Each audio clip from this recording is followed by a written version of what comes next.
All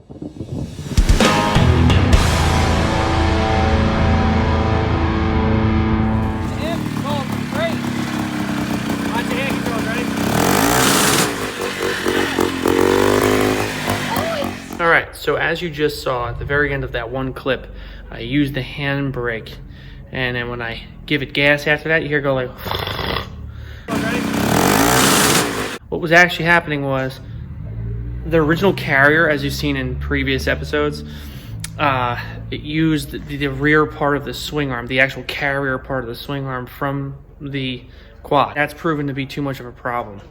Too much force. When you have a sprocket and then another sprocket and a chain around both, when you give it gas or give it throttle, they want to pull together. So we're going to change that. And we're going to use heavy duty bearings that are completely serviceable. It'll be much, much, much stronger.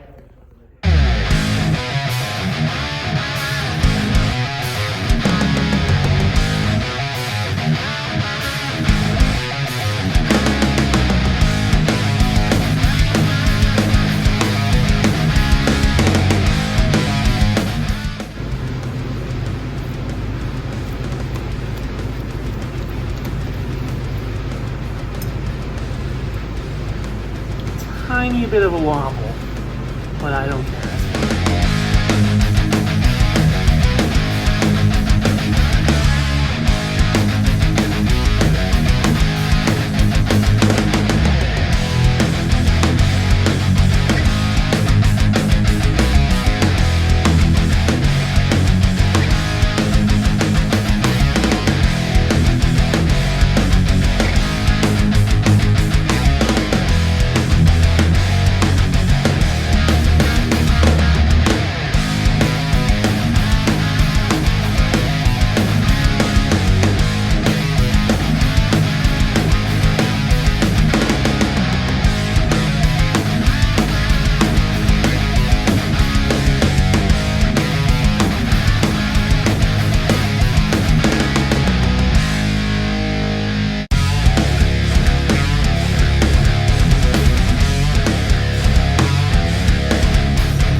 Okay, so what we decided to do was we got some 3/16 angle iron 2x2 on both sides. I got 4 7/16 bolts going through the angle iron. I have yet to support those. Those are just welded up in place in order to get my alignments correctly. I built a bracket on this axle shaft, which is right there. The original sprocket only used 3 of the 6 holes. I decided to use all 6. Much more heavy duty bearings. The way I decided to mount my axles is different now, instead of the old way, which had a tube that slid over the original shaft with like a bolt, and it never worked out right. It was just a pain in the... So here's what I decided to do. We got a flat piece, 3.5 by 3.5 square with 5/16 holes drilled through them. Everything is like true, flat welded, flat welded. We'll butt those guys together, run the bolts through them. That will allow me to service this thing too. That's what I like much better about this design too versus the old one. I can unbolt everything and remove everything. So if like one of those bearings goes bad, yeah, I understand it's welded on each end. And there's like this bearing would be a nightmare to replace, but I can still replace it. I just have to take that whole carrier out, which is mainly 4 bolts. I like too that the bearings are much more spread out, unlike the carrier from the quad. They're very close. And then I had like, the bearing would be like right here, and then you'd have like 4 or 5 inches of shaft and then the CV mount. So it was very, very, it just wasn't a solid setup. This is much, much more solid.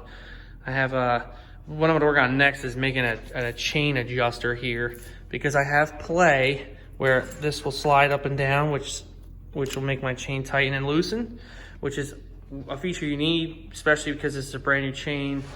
You know what I mean? We're gonna be stretching that out without a doubt. Now everything is perfect. I got a chain tensioner right there so that she don't come loose. So what we did was we removed the original carrier, which was just basically the back part of the swing arm on a quad. I removed the sprocket from that. That's a 42 tooth. I got these heavy duty bearings, which there's just so much more heavy duty than the original ones. I built a chain tensioner there out of a what was that, half inch bolt. I built the new bracket there that I had to weld to the new axle shaft, which is what that sprocket bolts to. And then I added another bearing over here. The nice part too is the bearings are separated, like I said earlier. That'll give it a lot more stability down the trail and longevity. They're fully serviceable, they're greasable.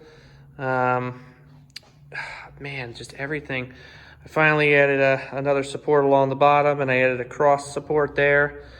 I added some back support too as well.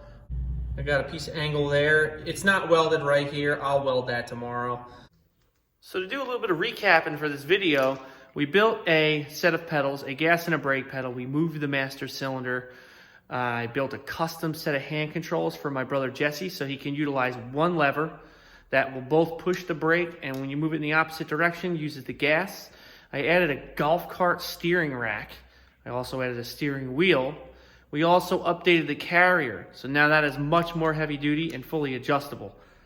So basically, we got a lot done here, and now I got to add these, and I don't know where to add them. I don't know if I want to put them on top, or if I want to put them up underneath, tucked in, safe in the cage. I feel like if they're sticking off the top, it might get ripped off, you know, especially going down the tighter trails. And in the dark, it's not going to be the easiest thing in the world to see every single, you know, obstacle that's going to come my way. So I'm going to figure that out. I have a full-blown wiring harness for this where it comes with like everything. You literally just plug and play. You crimp that on and you're done. You put it on the positive and negative. It's got the fuse, the relay, the switch, everything I need.